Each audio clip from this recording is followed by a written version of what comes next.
अस्सलाम वालेकुम। Spanish driving licence की क्लास नंबर 1 के साथ मैं हूं वकास अकरम। दोस्तों, आज की हमारी क्लास नंबर 1 ये थ्योरी में इस्तेमाल होने वाले 200 मुश्किल अल्फाज की क्लास नंबर 1 है। और इसी क्लास के साथ हम ड्राइविंग लाइसेंस की तैयारी शुरू कर देंगे। तो ये क्योंकि पहली क्लास है तो इसमें मैं आपको थोड़ा सा एक्सप्लेन कर देता हूं कि अगर आप मेरे साथ ड्राइविंग लाइसेंस करना चाहते हैं तो आपको कैसे तैयारी करनी होगी। तो सबसे पहले ये 7 क्लासेस होंगी, 7 वीडियोस होंगी उन 200 अल्फाज की जो कि ज़्यादातर एग्जाम्स में आते हैं, जिनका हमें पता होना चाहिए ताकि हम थोड़ी बहुत समझ के साथ किसी भी क्वेश्चन का जवाब दे सकें। तो पहली 7 वीडियोस इन अल्फाज पे मुश्तमिल होंगी। उसके बाद थ्योरी की क्लासेस का आगाज़ हो जाएगा। क्लास नंबर 1 से लेकर 15 तक थ्योरी के मुख्तलिफ तेमास के ऊपर एक एक वीडियो, या अगर तेमा बड़ा हुआ तो किसी तेमा के ऊपर 2 वीडियोस भी हो जाएंगी। तेमा का मतलब है किसी भी एक टॉपिक के ऊपर, मतलब जो मुख्तलिफ किस्म की सड़कें हैं उनके ऊपर, लाइट्स के बारे में, अल्कोहल के बारे में। तो इस तरह के जो तेमास हैं इनके ऊपर एक एक या कुछ की 2 वीडियोस भी होंगी। टोटल ये 15 से 16 थ्योरी की क्लासेस होंगी। उसके बाद हर एक टॉपिक के ऊपर 10-10 क्वेश्चंस की वीडियो होगी। मिसाल के तौर पे मैंने आपको एक क्लास दी है मुख्तलिफ किस्म की सड़कों के बारे में। तो मुख्तलिफ किस्म की सड़कों के बारे में अब ये देखने के लिए कि हमें समझ आई है या नहीं, तो 10 क्वेश्चंस की एक वीडियो होगी। उसके बाद जो गाड़ी की लाइटें होती हैं तो उनके बारे में एक वीडियो होगी जिसमें 10 क्वेश्चन सिर्फ लाइटों के बारे में होंगे। अगर हमने अल्कोहल का इस्तेमाल या ड्राइविंग के दौरान उसके खतरात के बारे में वीडियो देखी है तो उसके बारे में 10 क्वेश्चंस होंगे। इसी तरह हर टॉपिक के बारे में 10-10 क्वेश्चंस होंगे। इन 10-10 क्वेश्चंस की वीडियो के बाद एंड पे देखते के जो todo टेस्ट के जो टेस्ट हैं या प्रैक्टिका टेस्ट के जो टेस्ट हैं उन टेस्ट की वीडियोस आपको मिलेंगी। और एंड पे आपको कुछ वीडियोस ड्राइविंग लाइसेंस के प्रैक्टिकल एग्जाम्स की भी मिलेंगी, जो कि कौन कौन सी आप गलतियां करें तो आपका एग्जाम सिर्फ एक ही गलती के साथ खत्म हो जाता है, कैसी गलतियां हैं जो आप 2 करें तो आप फेल हो जाते हैं, और कैसी गलतियां हैं जो आप 10 तक भी कर सकते हैं, जिनको लेवेस कहते हैं। तो ये प्रैक्टिकल की वीडियोस आपको प्लेलिस्ट की एंड पे मिलेंगी, प्रैक्टिकल टेस्ट की वीडियोस। और जो देखे के या तो टेस्ट के या प्रैक्टिकल टेस्ट के जो टेस्ट हैं ये उससे ऊपर होंगे। उससे ऊपर 10-10 क्वेश्चंस हैं जो हर टॉपिक के बारे में, उसके ऊपर थ्योरी, और सबसे ऊपर या सबसे शुरू में आपको मिलेंगे ये 200 अल्फाज। तो एक और क्वेश्चन का भी मैं जवाब दे देता हूं, क्योंकि बहुत दफा पूछा जाता है कि क्या मैं तुम्हारी सारी वीडियोस देख के एग्जाम देने के काबिल हो जाऊंगा। तो उसका जवाब है डिपेंड करता है कि आपने या मतलब जो समझाने की कोशिश की गई है तो क्या आप उसको समझकर आपने सारी वीडियोस देखी हैं या आपने सवालों के सही जवाब दिए हैं। क्योंकि अगर तो आप समझ गए हैं कि गाड़ी के पीछे जो मिसाल के तौर पे गाड़ी के पीछे इतना आप सामान आपका पीछे रह सकता है 15% या 10%, अगर वो रिसीव ले आए या नहीं, एग्जाम्पल एक देख रहा हूँ। तो अगर तो आपको ये समझ आ गई है कि गाड़ी के पीछे कितना सामान निकल सकता है, साइडों पे कितना निकल सकता है और आगे कितना निकल सकता है, तो फिर ये चीज समझकर आप 10 से 12 क्वेश्चंस के जवाब तो वैसे ही आपको आ गए। तो इसका मतलब है अगर आप समझ के करेंगे तो फिर इन्हीं वीडियो के साथ इंशाल्लाह आपको कोई प्रॉब्लम नहीं होगी, आप आसानी से एग्जाम पास कर देंगे।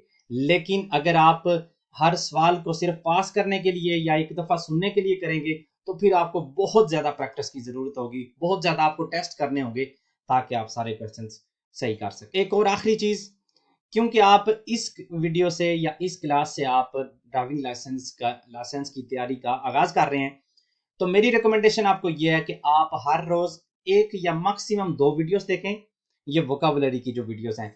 और जितने भी अल्फाज हैं आप इनको कॉपी लें, स्पेनिश में लिखें और साथ में उसका मायने लिखें, क्योंकि लिखने से भी आपके जहन में अल्फाज पक्का बैठ जाता है। जब आप सुनेंगे तो फिर आपको ऐसे लगेगा मतलब मुझे समझ आ गई है, लेकिन कुछ देर बाद ये भूल जाता है। तो आप कॉपी पेंसिल दें, हर वीडियो जब आगाज हो आराम से बैठें, उसको जो लफ्ज आपको मिलता है लिखें और उसका मायने लिख लें, जो नजर आता है आपको लिखें और उसके साथ उसका मायने लिख लें। इस तरह ये आपकी पहली 7 वीडियोस होंगी। उसके बाद जब थ्योरी की क्लास का आगाज होगा तो फिर भी आप कॉपी पेंसिल के साथ बैठेंगे और जो जो अल्फाज आपको सही जिनकी समझ नहीं आती वो आप लिख लें, गूगल से आप ट्रांसलेट कर लें, या अगर आप कमेंट्स में पूछना चाहते हैं तो किसी भी वीडियो के कमेंट में आप लिख सकते हैं इस लफ्ज का क्या मानी है, तो वहां पे मैं आपको उसका रिप्लाई कर दूंगा। तो अब ये थोड़े से भाषण के बाद आगाज करते हैं आज की क्लास का। आइंदा वीडियोस के शुरू में इतना ये जो टाइम है ये वेस्ट नहीं होगा, लेकिन क्योंकि पहली क्लास थी इसलिए मैं इसको जरूरी समझता था। तो अब चलते हैं आज की क्लास का आगाज करने, जिसमें हम पहले जो अल्फाज है वो सीखेंगे। तो सबसे पहले है हमारे पास लफ्ज वेहिकुलो। वेहिकुलो कहते हैं किसी भी किस्म की जो गाड़ी होती है उसको। जिस तरह आपको पिक्चर्स में बहुत सारी किस्म की गाड़ियां नजर आ रही हैं, तो इन सब को कहते हैं वेहिकुलो। नंबर 2 पे है वेहिकुलोस स्पेशियलेस। ये होती हैं स्पेशल गाड़ियां। जिस तरह से आपको ये ट्रैक्टर नजर आ रहा है एग्रीकल्चर के लिए, या सफाई वाली मशीन नजर आ रही है, या आपको क्रेन नजर आ रही है, ये गाड़ियां ऐसी हैं जिनकी स्पीड ज्यादा नहीं होती, तो इस वजह से इनको कहते हैं वेहिकुलोस स्पेशियलेस, या इनका कोई खास इनका जो काम होता है उस वजह से। अगला लफ्ज है हमारे पास तुरिस्मो। तुरिस्मो कहते हैं एक कार को। ये जो मुख्तलिफ किस्म की गाड़ियां हैं इनको डिटेल में हम थ्योरी की क्लास नंबर 1 में देखेंगे, लेकिन ये जो अल्फाज की मुश्किल अल्फाज की जो वीडियो है इसमें हम सिर्फ ये तुरिस्मो मतलब कार को तुरिस्मो कहते हैं, स्पेशल गाड़ियों को वेहिकुलो से स्पेशलिस्ट कहते हैं, और किसी भी किस्म की गाड़ी को कहते हैं वेहिकुलो। उसके बाद मात्रिकुला। मात्रिकुला कहते हैं हमारी जो नंबर प्लेट है, नुमेरो दे मात्रिकुला या मात्रिकुला आमतौर पे भी इसको बोलते हैं। तो जब मात्रिकुला की बात हो या नुमेरो दे मात्रिकुला की बात हो तो वो होती है नंबर प्लेट। उसके बाद है पाराब्रिसास या लूना। मतलब पाराब्रिसा भी कहते हैं जो गाड़ी की स्क्रीन होती है इसको, और लूना भी कहते हैं, पाराब्रिसास या लूना। उसके बाद आ जाते हैं रेट्रोविसोरेस। रेट्रोविसोरेस होते हैं ये गाड़ी के वो शीशे जिनसे हम पीछे के जानिब जो है ना वो देख सकते हैं। दो साइडों पे होते हैं जिस तरह से आपको ये पिक्चर में नजर आ रहा है, और एक गाड़ी के सेंटर में होता है। जब ड्राइवर बैठा होता है तो ऊपर मतलब नजर करके पीछे जो हो रहा है वो देख सकता है, तो इनको कहते हैं रेट्रोविसोरेस। उसके बाद है हमारे पास फारोस। फारोस कहते हैं जो गाड़ी की हेडलाइटें होती हैं, ये पिक्चर में भी आपको नजर आ रहा है, इनको ये जो आपको नजर आ रही है यहाँ पे, इनको कहते हैं फारोस, हेडलाइटें गाड़ी की। उसके बाद है इंटरमिटेंटे। इंटरमिटेंटे होता है ये आपको येलो कलर में यहाँ पे जो नजर आ रहा है इसको कहते हैं इंटरमिटेंटे। ये जब आप इशारा आप इसको समझ लें, तो जब आप लेफ्ट साइड पे मुड़ते हैं तो लेफ्ट साइड वाला लगा लेते हैं, राइट साइड वाला लगा देते हैं, या जब आप इमरजेंसी गाड़ी को रोकते हैं तो ये चारों जो है ना ये इस तरह से करना पड़ते हैं, तो इसको कहते हैं इंटरमिटेंटे। कापो। कापो कहते हैं ये जो गाड़ी का बोनट होता है, चाहे ये आपको जो स्क्रीन में नजर आ रहा है किसी भी किस्म का हो, तो इसको कहते हैं कापो। कापो। उसके बाद मालेतेरो। मालेतेरो कहते हैं गाड़ी की जो डिग्गी होती है इसको, एल मालेतेरो। न्यूमाटिको। न्यूमाटिको कहते हैं जो टायर का रबड़ वाला हिस्सा होता है उसको कहते हैं न्यूमाटिको। यंता कहते हैं रिम को। ये जो टायर का जो स्टील का या सिल्वर का जो हिस्सा होता है सेंटर में लोहे का, इसको कहते हैं यंता। मोटर। मोटर कहते हैं गाड़ी की मोटर को, मोटर, एल मोटर। पुertas जो गाड़ी की जो दरवाजे होते हैं इनको कहते हैं लास पुertas, दरवाजे। वेंतानिया, ये जो शीशा जो होता है इसको कहते हैं वेंतानिया, खिड़की जो गाड़ी की।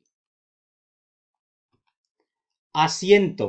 आसियंतो कहते हैं सीट को, आसियंतो। और आसियंतो देलांतेरो कहते हैं जो आगे वाली गाड़ी की जो सीटें होती हैं इनको कहते हैं आसियंतोस देलांतेरोस, या आसियंतो देलांतेरो, आगे वाली सीट।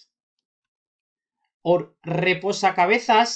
रेपोसाकाबेसास कहते हैं जो हमारी जो सीट के पीछे सर के लिए जो अपना सर रखने के लिए रेपोसार करने के लिए होता है उसको कहते हैं रेपोसाकाबेसास। asiento trasero। asiento कहते हैं सीट को, ट्रासेरो कहते हैं पीछे वाली, तो पीछे वाली सीटें को कहते हैं asientos traseros। अगर एक ही बात करनी हो तो कहेंगे asiento trasero। यहाँ पे एक लफ्ज जो मैं आपको कहूंगा कि अभी आप लिख लें वो है ट्रासेरो। ट्रासेरो या ट्रासेरा, इस जब भी ये लफ्ज यूज होगा तो इसका मायने होता है पीछे वाला। रुएदा ट्रासेरा, पीछे वाला टायर, asiento trasero, पीछे वाली सीट, तो ट्रासेरो पीछे वाले। cinturón de seguridad, seat belt, cinturón de seguridad। volante। volante कहते हैं स्टेयरिंग को, volante। palanca de cambios। palanca de cambios, ये जो गियर बॉक्स होता है पिक्चर में आपको नजर आ रहा है इसको कहते हैं पालंका दे cambios, फ्रेनो दे मानो, फ्रेनो होती है ब्रेक, दे मानो हाथ की, तो हैंड ब्रेक को कहते हैं फ्रेनो दे मानो। पेदाल del embrague, पेदाल del embrague, यहां पे सिर्फ पेदाल एम्ब्रागे है। पेदाल del embrague, क्लच, क्लच का जो पैडल होता है उसको कहते हैं पेदाल del embrague, embrague होता है क्लच, तो क्योंकि ये एक पैडल ही समझ लें तो ये जो होता है इसको कहते हैं पेदाल del embrague। ये किसी भी गाड़ी के ये इस तरह से तीन होते हैं, तो अगर आप तीनों को देखते हैं तो समझ लें आप यहाँ पे बैठे हुए हैं, तो जो राइट ड्राइवर का जो राइट पांव होता है या जो उसकी जो टांग होती है उसके नीचे दो होती हैं पैडल्स। ये जो सबसे राइट है वो वाला और सेंटर वाला, सबसे राइट वाला होता है रेस का और सेंटर वाला होता है ब्रेक का, तो ये दोनों एक ही पैर के नीचे होते हैं। क्यों? क्योंकि या तो आपने ब्रेक लगानी होती है या रेस आपने देनी होती है। अगर आप एक पैर के नीचे ब्रेक और एक के नीचे रेस हो तो फिर आप रेस भी दे सकते हैं, साथ में ब्रेक भी लगा लेते हैं। इसलिए ये जो राइट पांव है उसके साथ आप कंट्रोल करते हैं रेस को और ब्रेक को। और जो सबसे लेफ्ट में होता है ये होता है एम्ब्रागे का, क्लच का, तो इसको आप पुलसार करके अपना गियर चेंज कर देते हैं। और बाकी जो दोनों हैं वो होते हैं रेस के लिए और ब्रेक के लिए। पेदाल दे फ्रेनो, जो सेंटर वाला ये ब्रेक का जो पैडल होता है ये, और आसेलेरादोर, आसेलेरादोर कहते हैं स्पीड देने वाले को, एक्सीलेटर को, तो सबसे राइट वाला आसेलेरादोर। tubo de escape, tubo de escape, ये जहां से धुआं निकलता है गाड़ी का इसको कहते हैं tubo de escape। मुझे श्योर नहीं था कि इसको उर्दू में क्या कहते हैं, शायद सिलेंसर कहते हैं, लेकिन पिक्चर में वो स्पेनिश में एक मुहावरा है, una imagen vale más que mil palabras, एक फोटो हजार अल्फाज से ज्यादा होती है। तो यहाँ ये चीज क्लियर हो गई कि तुबो दे एस्कापे कहते हैं, ये जो धुएं निकलने वाली जगह होती है गाड़ी की जो चीज होती है उसको कहते हैं तुबो दे एस्कापे। तो शायद इसको सिलेंसर कहते हैं, लेकिन समझ लें कि मैं इसकी बात कर रहा हूँ। एयरबैग, एयरबैग कहते हैं, जो एयरबैग है इंग्लिश का ही लफ्ज है ये। खुदा ना खास्ता जब आपका एक्सीडेंट होता है, ये जो पिक्चर में आपको सही नजर आ रहा है, तो जब आप चौकार होते हैं तो ये जो स्टीयरिंग होता है उससे निकल के आ जाता है, ताकि जो ड्राइवर है उसका सर या उसका चेहरा जो स्टीयरिंग है उसके ऊपर ना लगे। एयरबैग इसको कहते हैं। तो अब ये जो सारी चीजें हमने देखी हैं तो इसका एक खुलासा देख लेते हैं एक गाड़ी की शक्ल में। तो पाराब्रिसास या लूना हमने कहा ये स्क्रीन को कहते हैं, कंडक्टर ये ड्राइवर को कहते हैं, ये जो शीशा होता है सेंटर में और ये साइड वाले इनको कहते हैं रेट्रोविसोरेस। इंटरमिटेंटे कहते हैं जो इशारा लगा होता है गाड़ी में। फारूस कहते हैं जो हेडलाइटें होती हैं गाड़ी की उनकी। मात्रिकुला होता है ये जो नंबर प्लेट। और यहाँ पे भी कुछ है पुर्तास, ये जो गाड़ी के दरवाजे होते हैं इनको कहते हैं लास पुर्तास। मालेतेरो होता है गड्डी की डिग्गी। रुएदास होते हैं टायर। ये जो दोनों चीजों को मिला के जब ये हम देखते हैं तो इसको कहते हैं रुएदास। पहले हमने देखी है न्यूमाटिकोस जो रबड़ वाला हिस्सा होता है, और जो सेंटर वाला होता है उसको कहते हैं यंतास। तो जब वैसे आप दोनों को इकट्ठा आपने कहना होता है तो आप कहेंगे रुएदास। यहाँ पे रिम को कहते हैं यंतास और न्यूमाटिको रबड़ वाला हिस्सा। और गाड़ी की मोटर जो यहाँ पे होती है उसको कहते हैं मोटर। और ये जो इसका बोनेट होता है उसको कहते हैं कापो। तो ये थी हमारी, नहीं ये थी नहीं, ये कुछ अल्फाज रहते हैं अभी। ये हमने देखा सिंतुरन दे seguridad, जो सीट बेल्ट होता है इसको कहते हैं, बोलांते कहते हैं स्टेयरिंग को, पेदालेस जो पैडल्स होते हैं, इम्ब्रागे का ये होता है क्लच का, फ्रेनो का सेंटर वाला, और असेलेरादोर एक्सीलेटर जो राइट वाला। पालंका दे cambio, ये जो हमारा जो गियर चेंज करने वाला होता है इसको कहते हैं। फ्रेनो दे मानो हैंड ब्रेक को, और asiento कहते हैं सीट को। तो इसके साथ हमारी आज की क्लास जो कि क्लास नंबर 1 थी हमारी ड्राइविंग लाइसेंस के 200 मुश्किल अल्फाज की, इसका होता है इख्तिताम। उम्मीद करता हूं कि आपको ये क्लास पसंद आई होगी और आपको जो जो कुछ एक्सप्लेन करने की कोशिश की गई है आपको उसकी समझ आ गई होगी। मिलते हैं इंशाल्लाह क्लास नंबर 2 के साथ, तब तक के लिए अल्लाह हाफिज।